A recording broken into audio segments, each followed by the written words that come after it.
everyone. Welcome to Thirsty Topics. Hi, Wonder. Hey Lawrence, how are you, my friend? Tired, but doing really good. It's been a very, very busy week so far. How about with you? Well, with me today just was my day off, so I didn't do have a lot to do other than like catch up on some computer work and stuff like that. I chilled. Yes, so today was my Friday. Nice. Well, that's a good thing. Yes. We need to take some time to ourselves when we can. Oh, Well, the first topic that I want to talk about, and it's a sad topic, but for those of you who remembers Hal Williams, he recently passed away.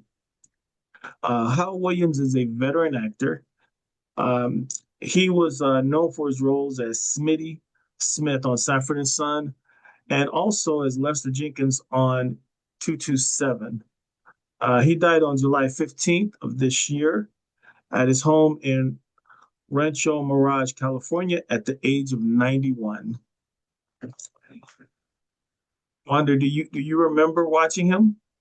oh yeah, oh yeah. I love comedy. So of course everybody who was an African American did not watch Sanford and Son. And I loved how he always would correct his white officer partner.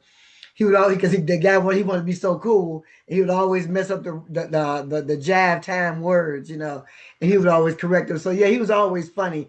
And then to see him on 227 to play another role as the husband of Marley Gibbs. And I forget her name that was on 227. I can't remember their name. See, I get this thrown off. But yeah, I remember them and Regina King, who was their daughter. She was a Hmm. little girl. I remember she getting started with that. But yeah, Hal was a very, he's always played dignified roles. So he didn't play roles like pimps or any downgrading drunks. And not that I take anything from those roles because still you have to portray them, and I do a lot with my what I call edutainment. So he always took some dignified roles, and he represented an era of entertainment that helped open doors for other African Americans in Hollywood. So a lot of people looked up to him that didn't want to take those roles of satire, so to speak, right? And so yeah, he was able to take those roles, and he was just a good guy. Overall, I've never, I don't think I've seen him play in anything that was negative. Always have been some good roles, funny roles. He was a funny guy. Oh yeah, definitely. And he represented a very positive, strong male figure, and Yes.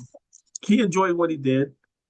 There's also I don't know how true it is, but I guess when he was working on Sanford and Son, he was still working his daytime job for some time while working on Sanford and Son. I guess, and you don't really hear about that too much because most people quit their jobs, but there's some people that say, well, I'm gonna play it a little safe and still keep my job just in case, see how things work out, which I can understand. And we also have to keep in mind too that pay today is way different than pay back then. So, Yeah. And I just think it was a smart move if that part is true. And I do know of people, artists, they call them starving artists.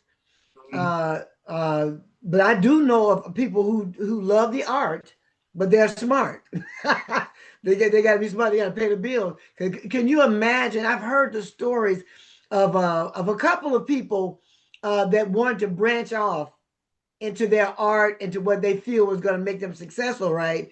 And their spouse, or you got children that needs to be fed right then and there, and not because of your love for theater or love for your the art that you have. So yeah, he was smart if he did that. I think anybody would be smart to be able, because you got to be financed some kind of way, and that probably would help a lot of people from being on that couch.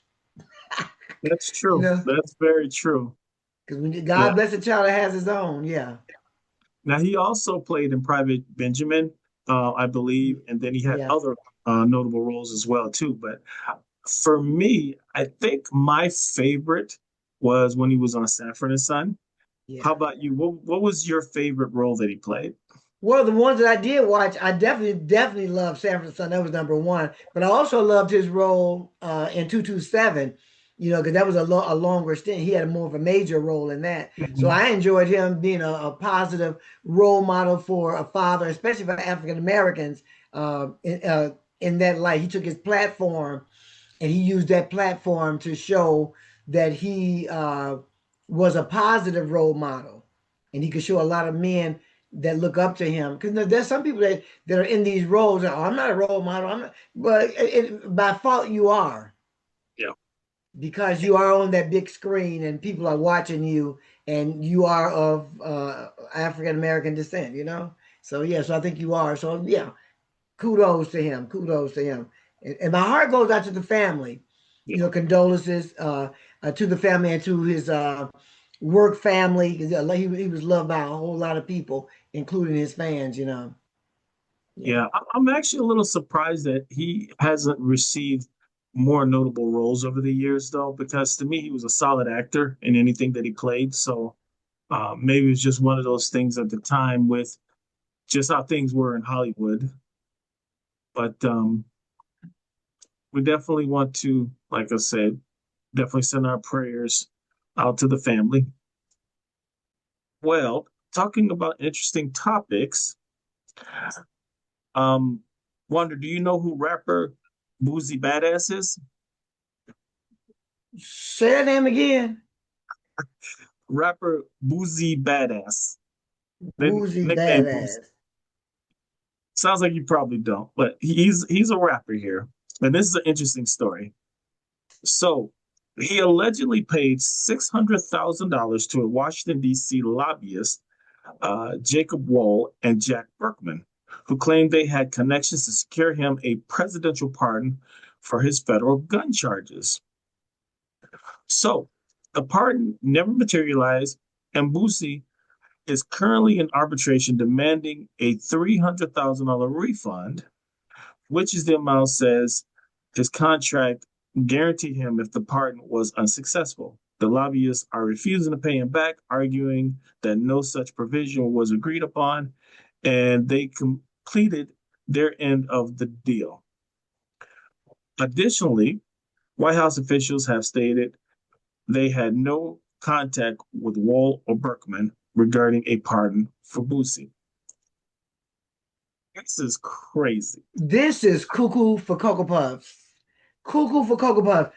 Oh my God, this story is a powerful reminder that desperation can make anyone vulnerable. And for someone to give $600,000, and I know you want your freedom, you think that because you got money, and everybody's looking at the president of the current president as being someone that can just get everybody out of jail. R. Kelly is another one, another story. What I'm hearing is the boo-hoo, the crocodile tears trying to get out. But we have to be so mindful and realize that it's not just the rich and or the poor people or senior citizens that have been duped by some of these scammers. 600, that's over $500,000, more Mhm. than $500,000. Wow. What do people do for money? Oh my God. And they have no clue who this was? To me, it's crazy just because, there's all kinds of allegations going on as far as people getting pardons from the White House. Again, they're allegations because we don't know for sure, Yeah. but to pay a lobbyist with the understanding that you're going to get this presidential pardon, there is no person on earth that can guarantee that but the president himself. That's just a fact. So I think this is crazy. Personally, I wouldn't do it, but I guess you're right. Desperation makes people do crazy things, but literally, you're literally rolling the dice. Literally, that's all you're doing is rolling the You dice. are. And this story is bigger than any one celebrity.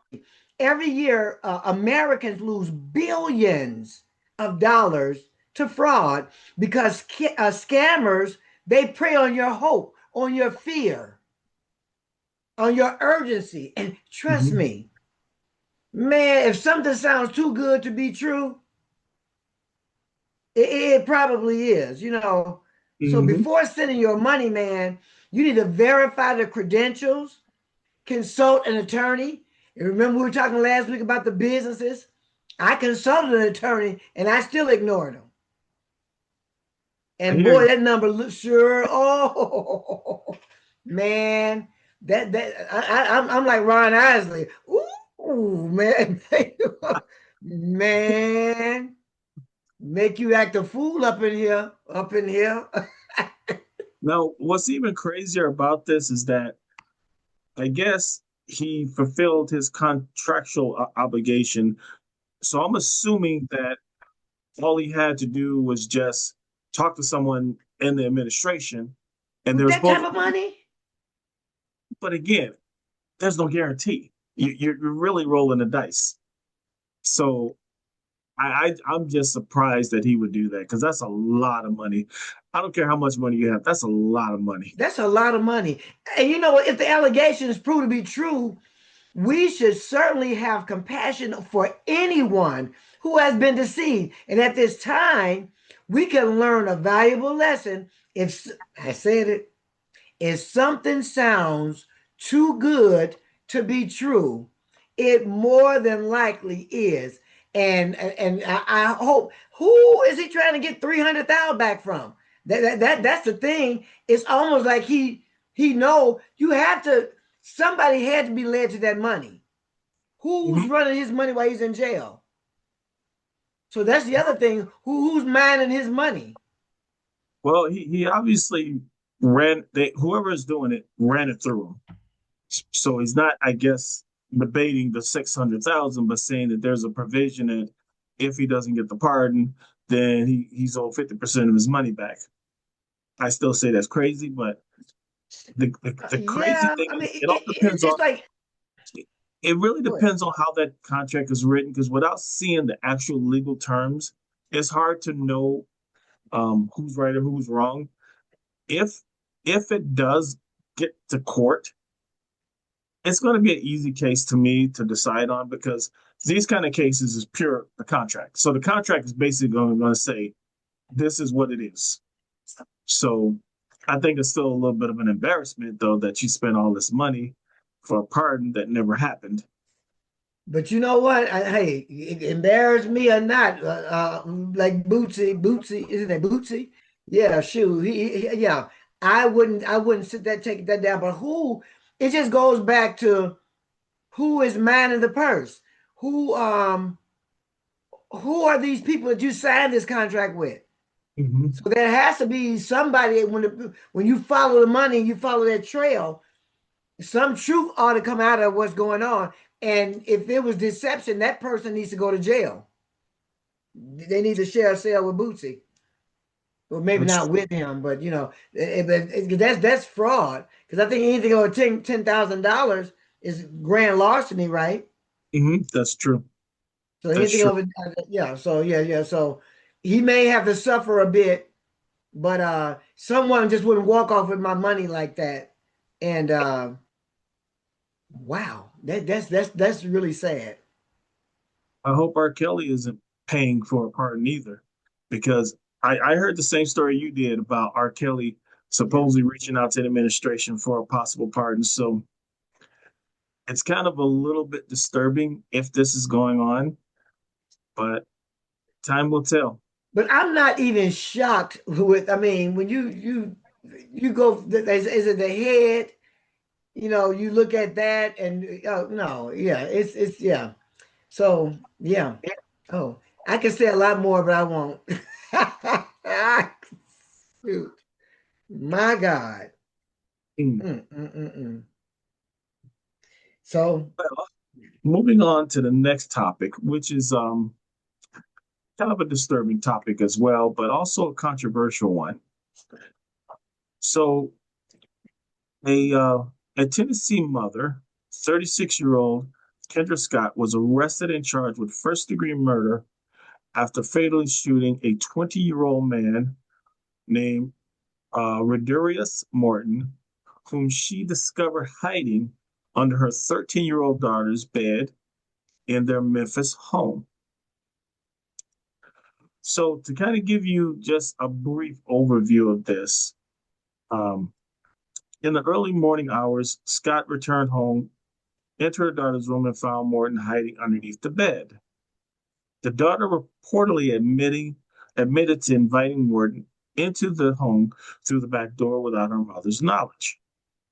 So, according to police affidavits, as Morton was gathering his belongings and leaving the home, Scott allegedly shot him in the back of the head on the front porch. Officers arrived around 1:45 a.m., found Morton deceased in the front yard. Scott reportedly told police, "I did what I had to do." My God. You know, this story shocked a lot of people across the country because it forces us to wrestle with two powerful emotions at the same time. A parent's instinct to protect her child and the rule of law. According to investors, she was charged with first degree murder, as you just said.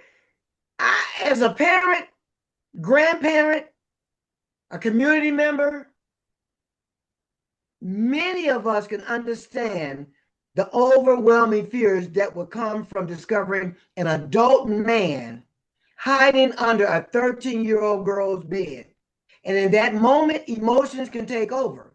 And many parents have said, I don't know how I would have reacted to that. And that just touches home on so many levels.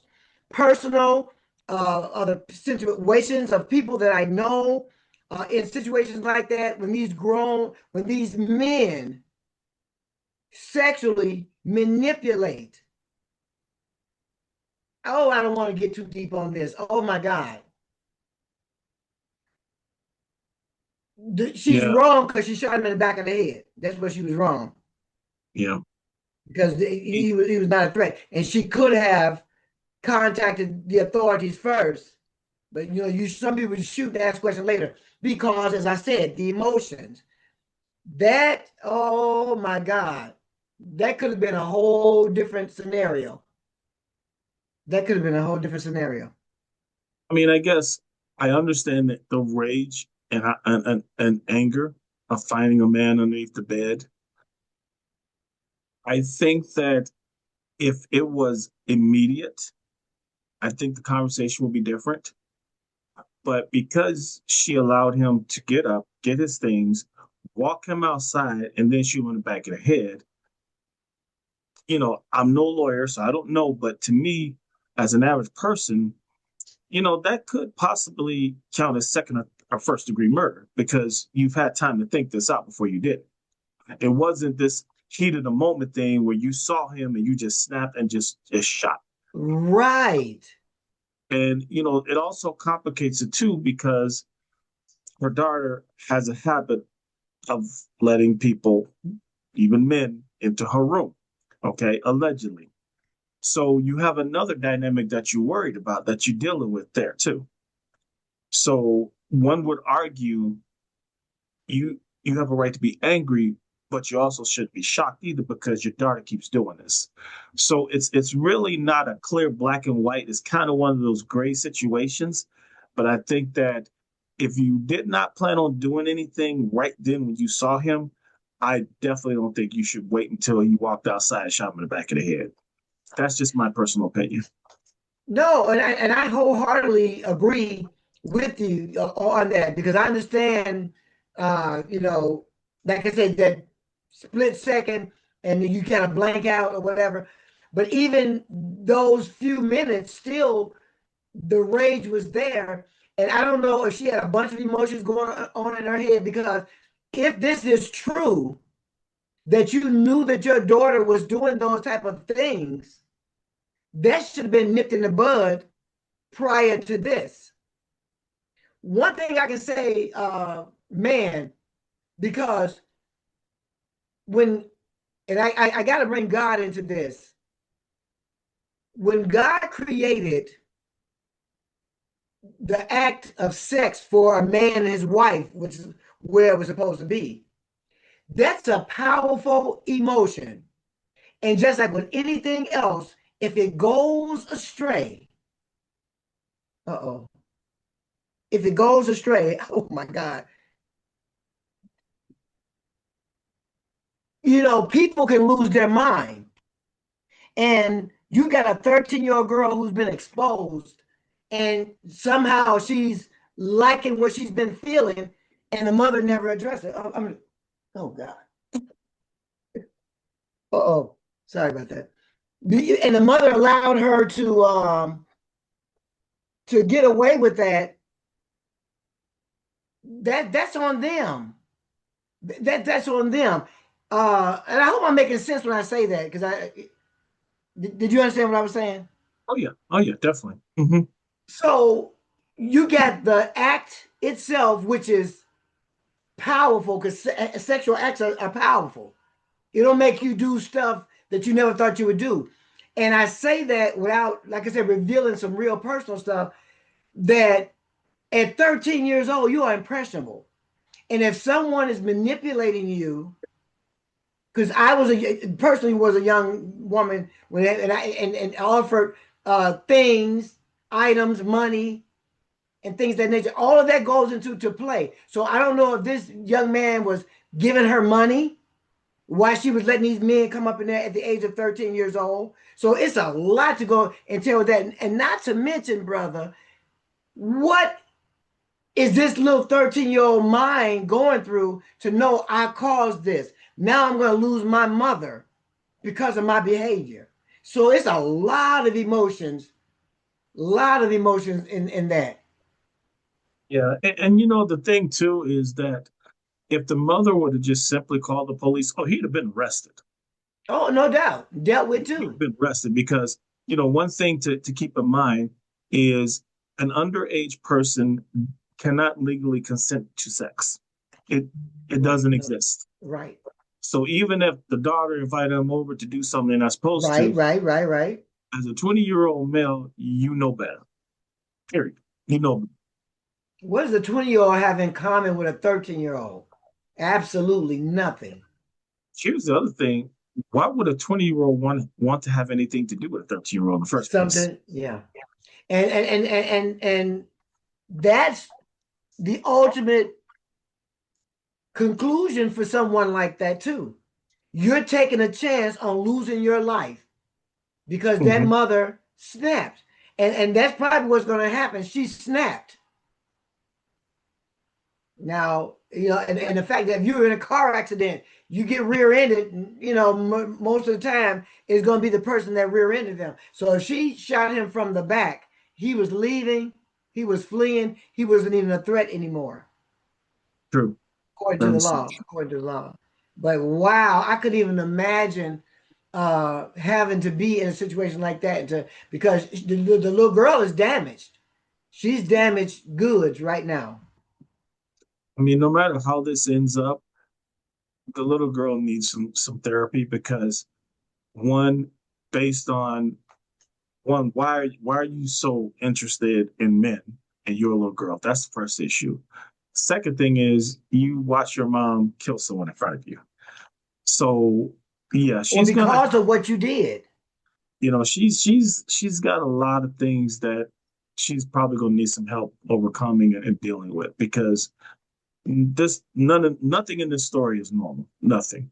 So it's sad on all accounts. And it's a question that I'm sure the mother's going to have to think about long and hard too, because I'm sure she's thinking about her actions now. If just a quick second, if I hadn't just done that, because what it's asking is, where did I fail you? Where did that mother fail that daughter or her other children? There are other children in the house. Hmm. Where she failed, she failed. And this is why I think it's so important what we're doing with Rock, man, restore the community, man. It starts in the home.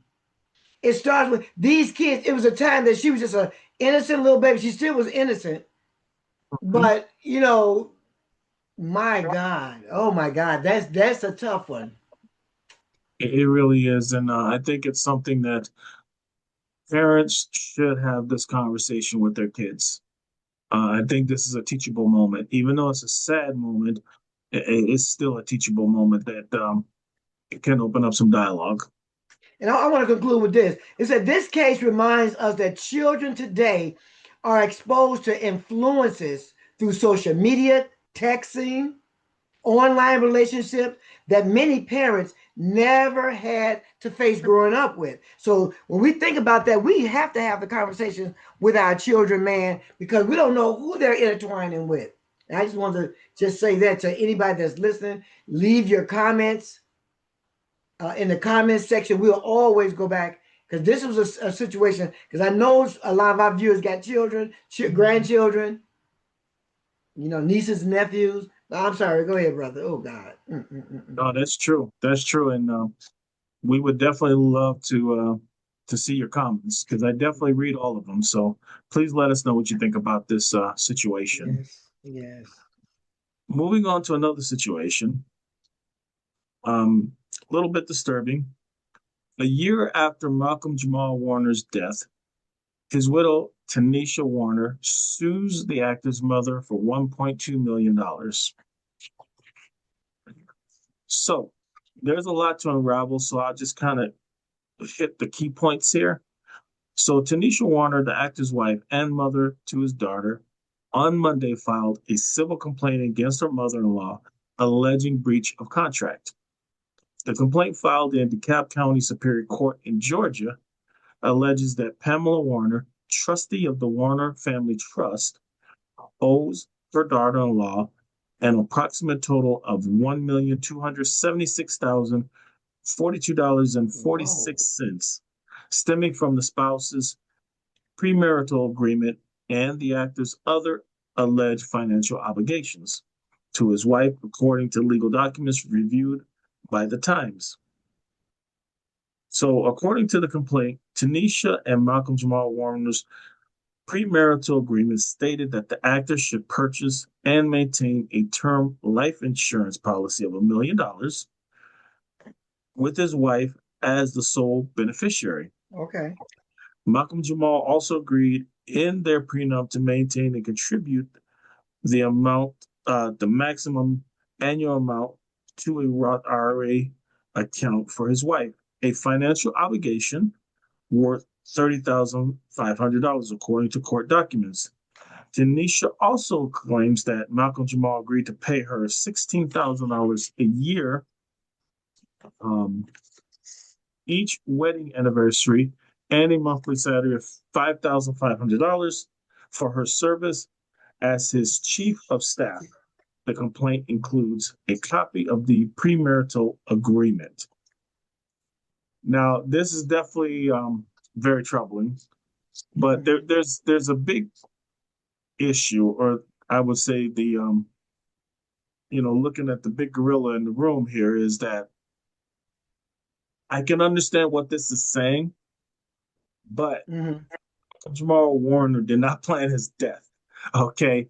Life happens, and unfortunately, sometimes bad things happen. So I guess the biggest question is that is she really owed this money? Because again, he agreed to do this stuff, but he's not here to do it. So that's a good question. I mean, that's a hard one to swallow. What do you think about that? Well, first of all, according to the Bible that I know, when a man and a woman come together and become one, he cleaves from his mother, or I hope I'm not messing this up, but the mother does not come first. It should be the wife. So if he had a wife, why is the mother in control of anything unless there was some paperwork or something? So I'm confused right there. I think I'm just confused right there. Why did the mother, if he had a wife, wasn't he with his wife when he was on vacation? Yes, yes, he was. Well, unless the story behind, there's a bunch of alleged things said about the water and whatever, whatever. He could swim. So what happened? So it sounds like there's some stuff behind the scenes, and perhaps I don't know legally because I'm just kind of confused with the story. I really am. How the I think what it's going to boil down to, because Malcolm Jamal Warner is not here to speak on his behalf, it's going to boil down to, and this is another situation of what's written in the contract, because that's really the only thing that can be enforced. Because again, hearsay is one thing, especially when the other person can't speak. So you knowingly signed a prenup. I have mixed emotions on the prenup. Oh, okay. So it was a prenup. So that's what I'm saying. I need to get some more information of Mhm. the story. So there was a prenup. Correct. Ah, Yeah. okay. Now it's getting clearer. So, allegedly, from what I just read, it sounds like there was things promised outside of that prenup, but because there was a prenup in place, is what was quote unquote allegedly said enforceable? That's really the biggest question. Oh, no doubt. So I mean that changes the whole dynamic of it. Okay, so she signed a prenup. Okay, so it's some stuff going on behind the scenes that we don't know about because it was already stuff on the internet uh, about what was going on with him. But I didn't know if they were estranged, if something came up on the trip or anything No. like that. Wow, that boy, I tell you what, money, you have to have your paperwork in order. So hopefully he had his will intact. And so of course with that, so I don't know if she has a leg to stand on or not. So now that makes sense. Okay. And like I said, a lot of what I'm seeing here is, you know, he say, she say type situation. If it's not corroborated in the legal document, I don't know if it can be enforced. Because No, again, that's what I'm saying. Yeah, yeah. he's not So here to speak for himself. So, because you you know know, me, I'm going back. Look, me and my conspiracy thinking. What's going on? So okay, so now I understand. If it was a prenup, or they say a pre-up, so hey, yeah, we'll put a pin in that one because I'm very interested to hear what that outcome is. yeah, that's true. And Yeah. again, you're saying that he's supposed to got this $1 million policy that he never got. Again, how enforceable is that? I don't know if And that's then why enforceable. when you have the that's something that can be proven. Mhm. There should be something that can be proven. If that type of money and it was a policy, you should be able to trace that. Well, allegedly he was supposed to, but I guess he didn't, if I'm reading this correctly. Oh, okay. So what Oh, she's if he saying, well, let me give you the dialogue then. If so, we'll play the devil's advocate.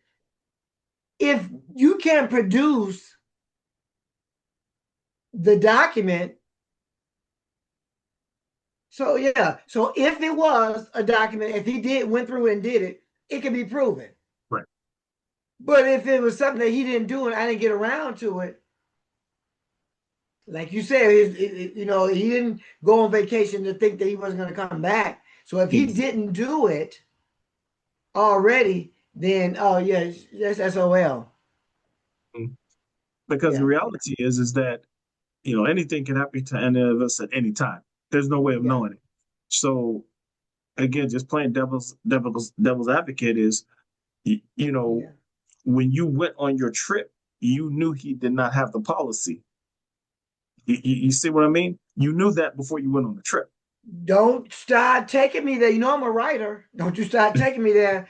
If you say that again, if she went on the trip and that's like saying I just got this 30 days ago and I'm saying this. Yeah. Okay. Yeah.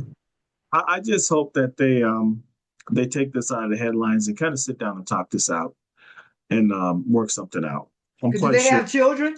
they have a daughter, yes. Oh, So you really don't want this playing out in the media. So I'm hoping that they sat down and they worked And this out. what was their relationship, the mother-in-law, her and the mother-in-law, prior to his death? That's the other thing too. But weddings and deaths are two things that can tear some things apart, man. Oh my God. Yeah. So yeah, we'll pray for them. Yeah. So um, one last thing is that in a statement shared with the Times on Wednesday, Tanisha said she has attempted to privately settle Malcolm Jamal's complicated estate and honor his last wishes, and that the actor had every intention of to provide for our 9-year old daughter and me. Tanisha also said that her late husband intended to finalize a new estate plan. The stale plan created was in 1996 when he was 26 years old, but was unable to do so before his death. So, yeah, this is really sad. So I'm really hoping they work this out. Like I said, I'm just thinking, whatever. I'm thinking about the movie Life with Eddie Murphy, and it was an all-star cast, but Eddie Murphy and Mhm. Lawrence, and right at the end, when the warden decided that they didn't do this murder so many years ago, then he goes in the bathroom and never came out. He didn't sign it. Oh my God. We cannot put off tomorrow what needs to be done today. Yep, I remember that episode. I remember that. I mean, so close. Yeah. So yeah, we'll be praying for that situation, especially with the daughter. Well, the last topic here is a real eyebrowser, and this is probably going to cause a lot of talk on social media here. But ESPN NFL analyst Ryan Clark was notified that he was being let go in the middle of a taping of NFL Live. The network decided to inform Clark during the broadcast because they feared the news was about to leak online and wanted to tell him personally rather than having him find out while on the air. So, talk about crappy ways of being let go. You know that you blow smoke up somebody else's behind, okay? Because that's some frackle knuckle bull. What you think would be more? So you think firing him while he's on the air was less embarrassing for him? That no, that stinks to high heaven. Yeah, and, That and you know, stinks to high heaven. and the crazy thing about this, Wander, is they knew ahead of time they were going to let him go. So they're worried about it leaking out. Instead of worrying about it leaking out, how about telling him as soon as you made the decision? Yeah, you're Because gonna have me to honestly, work till the end of yeah, the day, then you're gonna fire me after I worked all day. I mean, it's crazy to me that you would do that. Um, to kind of give a little bit of information here. Um, Initially, ESPN executives had planned to tell Clark the news the following morning alongside other network layoffs. However, after receiving multiple inquiries from the media, the network made the abrupt decision to pull him aside during the broadcast, leading to an unexpected and awkward mid show departure. So, in the aftermath of it, um, Brian Clark confirmed on social media that he was asked if he should be done with the segment immediately after being told the news and was instructed to leave. He later posted a message sharing prayers of love to his former colleagues who were also affected by the cuts. Now, Stephen A. Smith stated he was not happy about the termination and confronted ESPN bosses regarding the decision to let Clark, a former Emmy Award winning analyst, go mid broadcast. So the departure was part of a larger sweeping wave of layoffs and budget restructuring at Disney and ESPN tied to the recent acquisition of the NFL Network. You just To said me, some this whole names. thing just stinks from high heavens. It, This, it, it stinks. It really stinks. And you know, for over a decade, Ryan Clark gave ESPN his knowledge, his personality, and his credibility. You know, he helped millions of fans understand the game. And to end that relationship in the middle of a live broadcast leaves many people questioning whether compassion is still valued in the workplace. And besides that, this moment is about, it doesn't matter how we feel, what our point of view is, but it's about how people deserve to be treated. And you're going, no, no, no, no. That stinks. And when you just name Disney and all those other people, they've been going through some things on other stations. mm-hmm, Disney.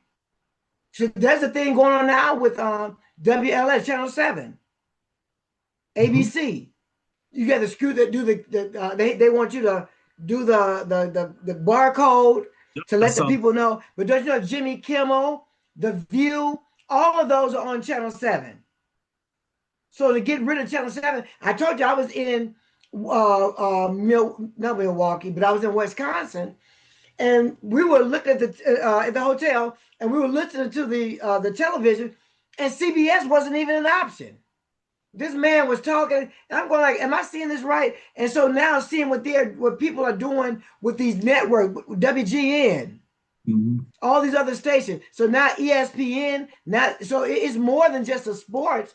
It's about what's happening to these television stations. Yeah. I mean, I think I understand there's a business side to entertainment. Everyone knows that. But there's a way you do stuff. And Absolutely. and this is on a grand scale that people see, but nowadays when you give your 2 weeks notice, a lot of places let you go that same day. And what's crazy is that when I hear a manager or boss say, well, even if we're going to let you go, you should give us 2 weeks. That's bull crap. No, I'm not gonna give you the 2 weeks. If I know you're gonna let me go the same day, why would I give you 2 weeks just to play this little silly game? That makes no sense.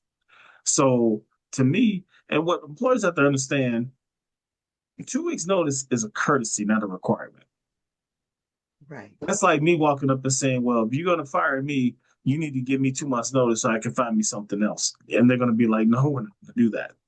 It's just crazy, but it also shows you the disrespect that unfortunately is alive and well in a lot of companies. Not every company's like this, but unfortunately there is a lot of them that are. Well, I shared with you off this, not talking live, right? But I remember I told you before I started working with my guy I'm working with now, I got a private case. I was working at a daycare. They don't want to call it a daycare, a child care center is what they want to call it. It's a daycare. And once I realized after maybe 3 weeks, I said, I can't do this. The girl said, oh, you'll get used to it. I said, no, I won't. Oh, you'll get used to it. I said, no, I won't. I'm giving you 2 weeks. I know you guys need some help, and I'm going to give you a 2 week notice. Do you Mhm. know they took me in what they all call the infirmary, which is a 2-year-old room? That's what you talk about terrible twos times 17 to 20 kids, babies. Mm. Could you imagine the whirlwind that was going on? So people were saying that's why they send you to fire you to the 2-year-old room. As you said, I was giving you a courtesy to say I quit. Then you sit me in there, and then the girl, she said, well, the other girl, well, she can't change diapers. Her background hasn't come. So I turned around and I looked, and I said, there's only two adults in here, and one of them can't change 17 diapers. I called her. I said, listen, I can't do this. She hung up on me. She came to the room, opened the door up, and said, leave. I put crazy glue on my lips. I grabbed my things and I politely left. Mm. You're not going to force me to change 17. Oh, baby, when they start eating chicken bones, I'm not changing the diapers. No, I can't do that. No, no, no, no, no, no. 17.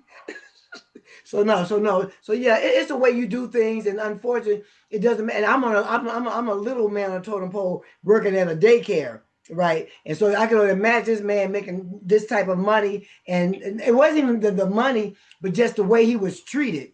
That was cold blood. I wouldn't even treat my enemy like that. I wouldn't. And you know the thing is, he's actually a great analyst, so he's gonna bounce back someplace else. Oh, It was of just course he is. it's just the way it was done was so disrespectful. Hmm. And the whole idea about, well, they're worried about other people finding out. Well, you're kind of letting us know that you knew a while ago you were letting them go. Why not just tell him? Why play this little stupid game? Because there's some politics going on. I can almost guarantee you. I just believe there's some politics going on because when you name ABC and some of Disney, they they were they were part of the thing trying to get rid of Jimmy Kimmel.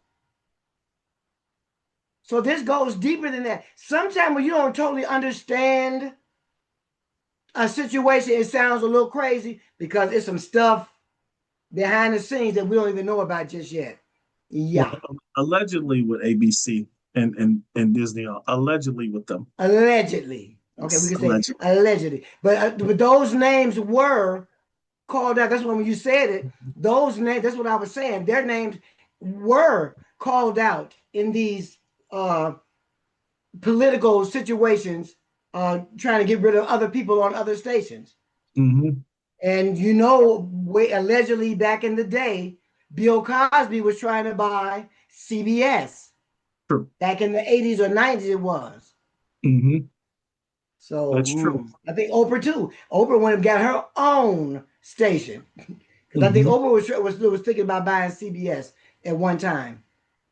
That is Yeah, true. and she ended up getting own. She owned her own. But so when you got politics behind things, and if you're big and bad enough, say what you mean. Why you True. got to have behind that, And the thing about you now, you're making it worse because the fans saw it, the people seen it, and people are reading about it. So now you got a whole lot of other opinions in what you did. And here's the other thing too, because he does have a loyal fan base that watches him. Yeah. Who's to say that fan base may decide, you know what? I don't want to watch this channel anymore. I don't like what they did. Because We've seen that play many times over. let me tell you something. A topic that we talked about a week or two ago. I was watching it unfold because it was national news, and I was very disappointed with a host that was giving their opinion, and they were judge and jury. And I highly respected these people, but now I'm not. I used to record them. I don't even record. If I catch the show, I catch it. But now, as far as me recording it, I'm turned off to that individual because I couldn't believe that you went over the top to just say without no allegedly. You came out, oh, I believe X, Y, and Z. These were the words that came out of this person's mouth. I believe. And I said, wow. So we have to be careful, like you said, allegedly with some. So I'm turned off. So I'm only one person, but I'm not interested in watching that individual show anymore. Totally understand. Yeah. Oh, we have some juicy topics today. Yes. Yes. Well, everyone, thank you again for watching us and supporting us. Please let people know who we are and tell people to come over to lrodtvnetwork.com and subscribe. And you can watch this and a lot of other great shows as well. I'm Lawrence Elrod. And I'm Wander P. And you can also follow me on all the social media platforms. I am the host of Rock Restore Our Communities. And we got some great events coming up in the future, the very near future. So peace out. Everyone, enjoy your day. Take care. Bye.